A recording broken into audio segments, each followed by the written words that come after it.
kedua, sebelum yang disebut sebagai ciptaan diciptakan oleh Allah, berarti nggak ada yang lain nih selain Allah. Hanya ada Allah saja, ciptaan belum ada. Ruh yang bermakna Al-Quran atau wahyu itu sudah ada atau belum? Kalau ada, di mana?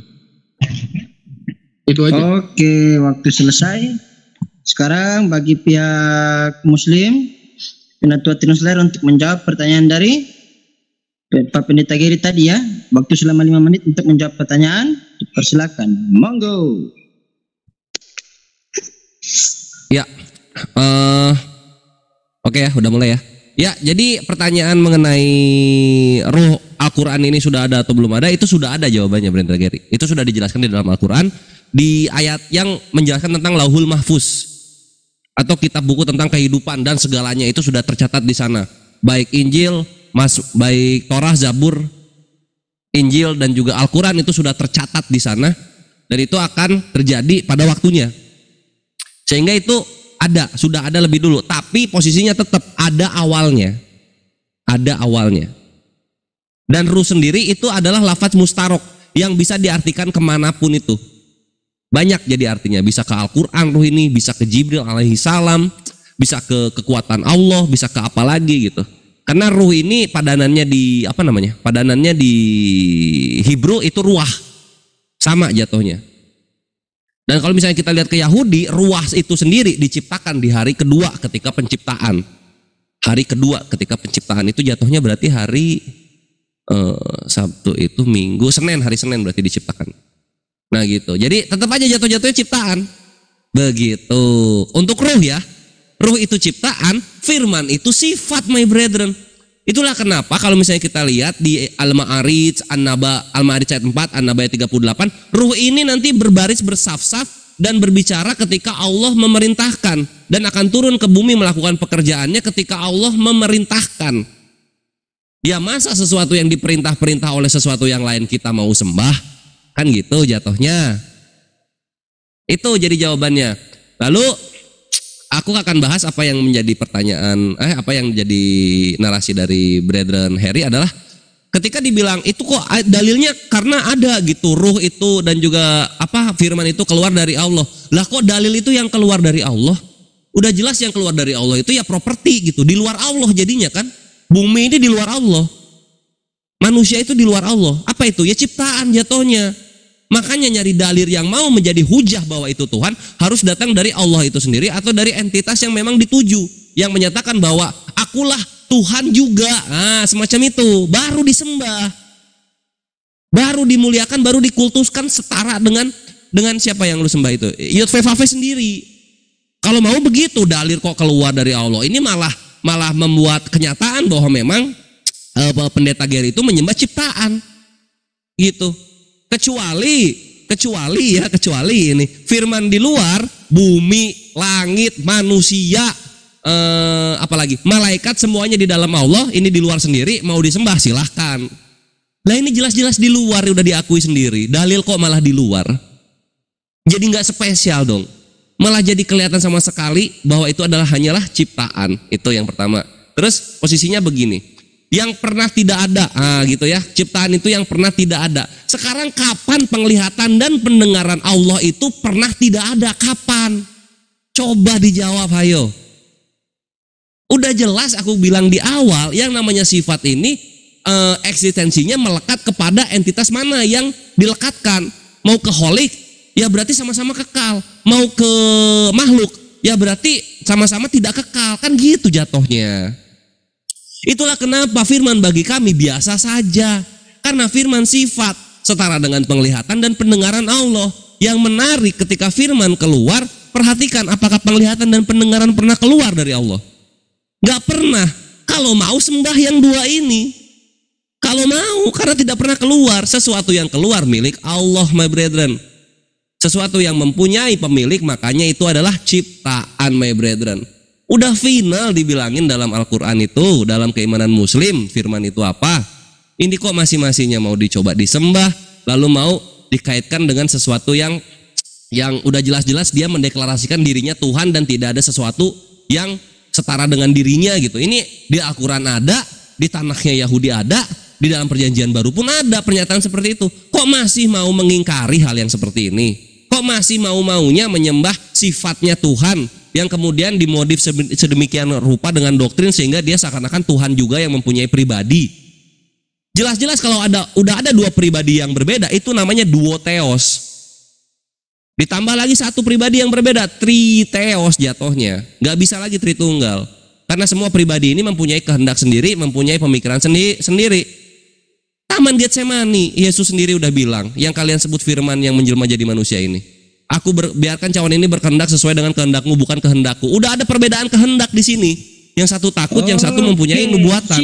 Waktu selesai Bang Slayer. Terima kasih. Luar biasa jawabannya ya. Nah, ini kita ke sesi berikutnya yaitu Betel, ya. Woi, belum dong. Baru ini gini. Ini aku bertanya ini jatuhnya baru satu putaran, Akhi Syueb. Ini kita masih ada 5 putaran lagi. Putaran lagi. Iya, cepat banget udah ini lagi. Oh, sesi berikutnya apa nih? Belum ya, tahu. Nah, bertanya jawab lagi. Aku lagi yang jawab. Tanya jawab lagi. Iya. Berarti Kang Triun bertanya ke dia gitu. Pak. Iya, aku nanya lagi. Bertanya ke Kang Triun lagi. Betul.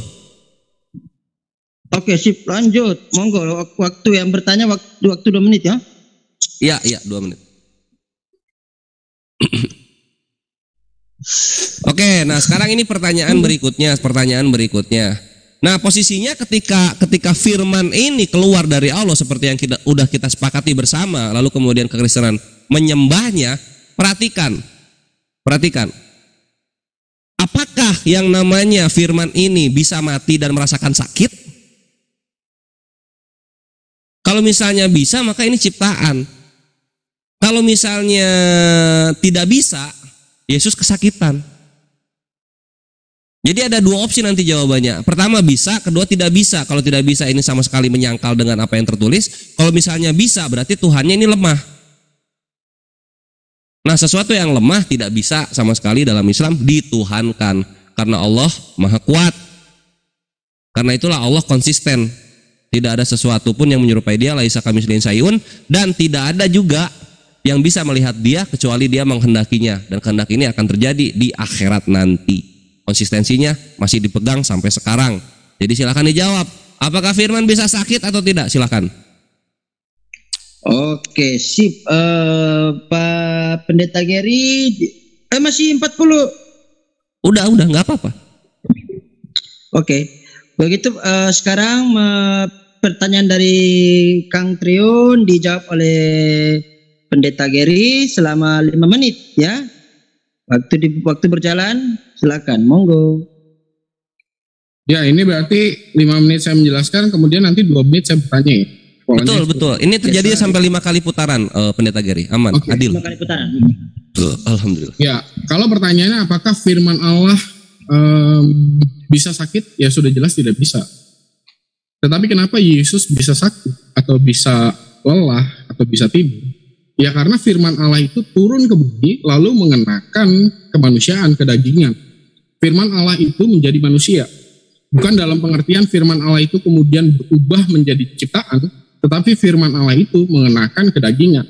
Makanya hakikatnya secara firman Allah, secara prainkarnasinya itu bukan ciptaan, tetapi secara kedagingan, basyar itu memiliki awal.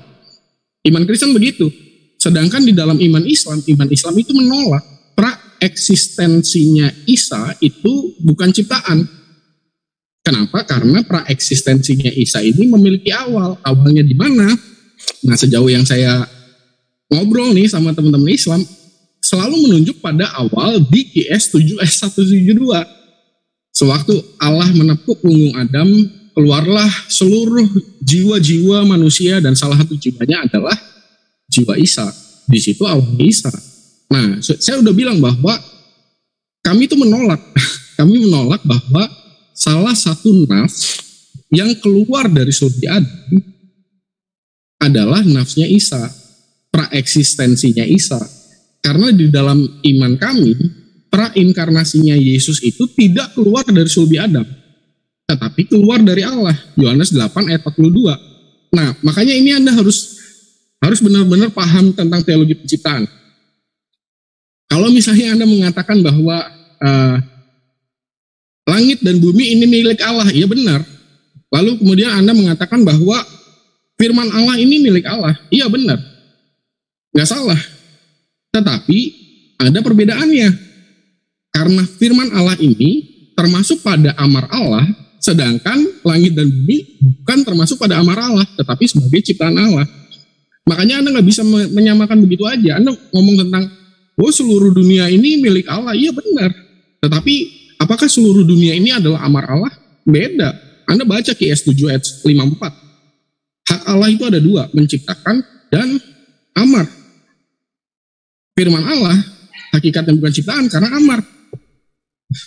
Karena termasuk pada amar Allah, bukan pada ciptaan Allah. Begitu, jadi kalau di dalam iman Kristen, Yesus itu ya adalah salah satu amar Allah itu yang turun ke bumi. Dan kemudian mengenakan kedagingan. Inkarnasi itu kan definisi harafiahnya di dalam daging. Firman Allah di dalam daging. Nah sedangkan di dalam iman Kristen, iman Islam tuh nggak mengatakan gitu. Yang ada di dalam daging Isa adalah hanya roh ciptaan Allah. Sedangkan di dalam iman Kristen, yang ada di dalam daging Isa adalah roh yang bermakna firman Allah. Begitu. Jadi titik perbedaannya di situ. Anda mau mengatakan Isa di iman Anda ciptaan, saya mengerti kok. Karena memang yang dihembuskan, yang diletakkan ke rahim Maria di QS 66 ayat 12 hanyalah roh ciptaan Allah. Coba kalau misalnya saya tanya, emang kalau misalnya yang dihembuskan ke rahim Maria adalah roh yang bermakna firman Allah, itu iman siapa? Anda mau bilang itu iman Anda? Kan jadi ngaco. Karena itu iman Kristen. Kalau yang dihembuskan ke rahim Maria adalah roh yang bermakna firman Allah, maka itu iman Kristen. Makanya iman Anda mengatakan bahwa yang dihembuskan ke rahim Maria di QS 66 ayat 12 adalah roh yang bermakna ciptaan. Menunjuk pada apa? Menunjuk pada nafs yang disebut QS 7 ayat 172. Sedangkan di dalam iman Kristen menunjuk pada firman Allah yang disebut Yesus, aku keluar dari Allah. Yohanes 8 ayat 42. Firman Allah itu bersama-sama dengan Allah. Yohanes 1 ayat 1. Firman itu menjadi manusia, inkarnasi. Firman berada di dalam daging. Yohanes 1 ayat 14. Makanya Anda kalau mau mengatakan Isa itu ciptaan, ya itu iman Anda, silakan aja. Tetapi Anda nggak bisa mengatakan di dalam Alkitab Isa Anda itu kami imani. Nggak bisa. Karena di dalam iman kami, prainkarnasi Yesus itu tidak keluar dari sulbi Adam. Atau Anda mau membuktikan bahwa prainkarnasinya Yesus keluar dari sulbi Adam di QS 7 ayat 172. Sok atau buktikan. Gimana cara Anda membuktikannya? Oke, sip. Waktu selesai, ya. Sekarang sesinya Pak Pendeta Gary bertanya kepada Kang Trion Slayer selama 2 menit. Waktu di tempat dipersilakan untuk bertanya Pak Pendeta Gary. Monggo. Ya, saya mau langsung aja straight to the point ya. Di dalam QS 7 ayat 172 ada kalimat sebentar. Mau share screen? Nggak usah.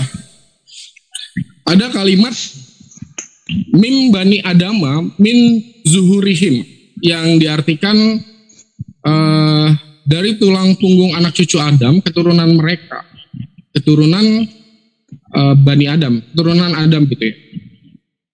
Nah ini kalau misalnya Anda melihat dalam leksikon, min zuhurihim ini kan artinya plural laki-laki, maskulin. Jadi plural maskulin. Nah maksud saya kalau misalnya Anda mengatakan bahwa Isa adalah salah satu nafs yang keluar dari sulbi Adam dan dari sulbi bapak-bapak mereka, bagaimana caranya Isa keluar? Pertanyaan saya sederhana. Apakah Isa secara praeksisten di iman Anda berada di QS 7 ayat 172. Dan bagaimana Anda menjelaskannya bahwa Isa keluar dari sulbi bapak-bapak mereka? Isa keluar dari sulbi Adam, lalu kemudian keluar dari sulbi bapak-bapaknya Isa. Min zuhurihim. Atau Anda punya penjelasan lain? Yang saya ingin jawaban adalah, menurut iman Anda, eksistensi keberadaan Isa sebelum Isa ada di rahim. Apakah salah satu nafs Isa adalah yang keluar dari Adam dan kemudian yang keluar dari ini yang disebut min zuhurihim? Itu aja. Oke. Cakep. Nah, sekarang dari pihak Muslim, Kang Triun, untuk menjawab pertanyaan dari Kang Geri, waktu 5 menit. Persilakan. Monggo. Ya. Jawabannya simpel, karena di sana yang dibilang itu nafs. Maka termasuk ke semua orang. Sedangkan Allah ketika meniupkan kepada Maryam melalui malaikat Jibril alaihissalam itu ruh. Itu jadi ada dua perbedaan yang nggak boleh disamakan, Brethren Gary. Ada ruh, ada nafs, ada jasad. Nah, ketiga ini bersatu jadilah manusia gitu. Nah, kalau sekarang misalnya ruhnya dari Allah nggak apa-apa, kita sepakat gitu. Tapi kalau misalnya nafsnya dibilang dari Allah juga enggak. Kan Nabi Isa bukan Adam. Adam lah manusia pertama yang diciptakan. Nafsnya Nabi Isa yang keturunan anak jadi Bani Adam ini itu datangnya dari Adam juga. Itu perbedaannya. Ya nafs, ruh gitu. Apa bedanya nafs dan ruh? Ruh jasad bersatu baru ada nafs. Nah, nafs inilah nanti yang turun dari sulbinya Adam. Gitu my brethren. Simpel ya jawabannya ya. Lalu lanjut sekarang kita bahas mengenai jawaban tentang tidak pernah merasakan sakit. Kalau misalnya tidak pernah merasakan sakit, aturan Yesus itu tidak kenapa-napa, kebal dengan kesakitan harusnya begitu. Karena ada kealahan yang meliputinya, yang mencakupnya gitu. Tapi apa coba jawabannya? Ya tidak, karena ada kemanusiaan, harus mengenakan kemanusiaan. Perhatikan bahasa lu. Ketika lu bilang mengenakan kemanusiaan, maka ada sesuatu yang ditambahkan ke dalam ketuhanan. Sesuatu yang tidak sempurna itu adalah sesuatu yang membutuhkan sesuatu yang lain agar menjadi bisa, agar menjadi mampu, agar menjadi sempurna. Maka dari itu, Yesus dan firman yang lu nyatakan dari tadi bukan Tuhan, karena butuh sesuatu agar dia bisa melakukan sesuatu. Apa yang dia butuhkan? Kemanusiaan. Bayangkan itu, Tuhan membutuhkan sesuatu. Di sini aja udah gagal jadinya ketika firman Allah bukan ciptaan lalu ingin disebutkan kepada pencipta jadinya. Udah nggak bisa di sini. Itu ya. Di situ clear. Lalu lanjut lagi. Makanya itulah dalam Islam itu udah jelas firman itu sifat. Firman sifat. Sifat ini tergantung kemana melekatnya. Kepada kholik ya jadinya maha, jadinya kekal. Kepada makhluk jadinya tidak kekal, jadinya ciptaan juga karena berawal. Makhluk berawal, sifatnya pun berawal. Tapi ketika sifatnya tidak ada, makhluk tidak mati, apalagi kholik. Contoh gula, sifat gula apa? Manis. Ketika manisnya hilang, apakah gulanya hilang? Enggak. Begitu juga dengan entitas yang ada, apalagi kholik, sang pencipta, my brethren. Begitu loh. Nah, lanjut lagi sekarang. Firman Allah. Gimana caranya Yesus menjadi Amr, sedangkan Amr ini adalah bentuk perintah. Perintah itu verbal. Firman Allah itu dua implikasinya. Kalau enggak makhluk hukum. Contoh firmannya Allah, sholatlah kamu, tegakkanlah sholat, berpuasalah kamu, berzakatlah kamu. Amr itu perintah. Apa tiba-tiba sholatlah kamu, tiba-tiba sholatlah kamu jadi orang? Nah saya sholatlah kamu menjadi orang. Enggak begitu. Yang jadi makhluk apa? Ketika Allah kun fayakun, Nabi Isa jadi, kun fayakun, Nabi Adam jadi, kun fayakun, bumi jadi, langit jadi. Itu makhluk. Nah sekarang Nabi Isa yang mana? Apakah Nabi Isa Amr atau Nabi Isa makhluk? Ya makhluk Nabi Isa itu. Karena kalau misalnya Amr Nabi Isa nggak ada bentuknya. Amr itu tidak berbentuk, my brethren. Gitu loh. Implikasi firman dua. Kalau enggak hukum, ya makhluk. Nabi Isa jatuhnya kemana? Yang makhluk. Karena apa? Berbentuk. Apalagi ya? Aduh. Masih habis ini sebenarnya ini. Oh iya, yang Al-Quran. Al-Qiyamah. ketika Al-Quran itu yang ada di dalam hatimu. Nah inilah sifat dari Al-Quran itu, yang sifat dari Allah ini, itulah yang ada di dalam hati Nabi Muhammad SAW. Bukan makhluk, bukan pencipta. Karena kalau misalnya pencipta ada di dalam Nabi Muhammad, maka Nabi Muhammad jatuhnya Yesus juga gitu loh. Karena ada dua natur. Kan gitu. Nah sekarang apakah Al-Quran yang ada di dalam Nabi Muhammad berkehendak misalnya ingin membinasakan kafir Quraisy? Kan enggak ada ngapa-ngapain gitu. Enggak ada ngapa-ngapain, enggak ada pribadinya sama sekali. Sesuatu yang enggak ada pribadinya itu apa? Ya sifat namanya. Dari tadi kok dihindari terus ini kata-kata sifat. Itu sudah jawaban dari aku. Thank you. 5, 4, 3, 2, 1. Oke, selesai. Sekarang Pendeta Gary untuk bertanya lagi ya. Bertanya. Kenapa? Gua bertanya. Oh ya. Sekarang Pak ya, Kang Triun. Nah ini putaran yang ketiga berarti, karena gua masuk bertanya. Di awal kan gua bertanya lagi. Ini putaran ketiga. Oke, lanjut. Putaran ketiga, Kang Triun bertanya kepada Pendeta Gary ya dalam waktu 2 menit. Dipersilakan, monggo. Oke, karena kita sudah membuktikan ya bahwasanya firman itu dalam kekristenan bisa merasakan sakit, maka firman bukan Tuhan. Lalu kemudian pertanyaan pertama juga mengenai apa ya? Firman keluar dari Allah, maka firman ciptaan gitu. Berbeda dengan penglihatan pendengaran, itu ya perbedaannya. Nah sekarang pertanyaan berikutnya adalah kenapa kekristenan tuh mengimani sesuatu tidak datang dari deklarasi Tuhannya sendiri? Kok bisa begitu? Karena dalam Islam keimanan yang datang dari persaksian nabi-nabi, Tuhan semesta alam itu selalu mendeklarasikan bahwa akulah pencipta, sembahlah aku. Itu ada, itu basic tapi ada. Di kita di mana? At-Toha ayat 14. Di Yahudi di mana? Yeskiel 40 nomor 20. Keluaran 7 nomor 1 itu. Mereka harus menyembahku. Begitu-begitu ada itu. Nah, kenapa kekristenan kok tidak ke sana ketika mengambil dalil? Kenapa datangnya itu dari eksegesis? Kenapa nggak mau gitu datang dari sesuatu yang tertulis saja? Kenapa tidak mau sola scriptura seperti yang bapak-bapak gereja imani? Nah, itu. Kita harus sola scriptura ini supaya jadi benar, supaya paham, dan supaya tidak mau menghindar dari kata-kata sifat.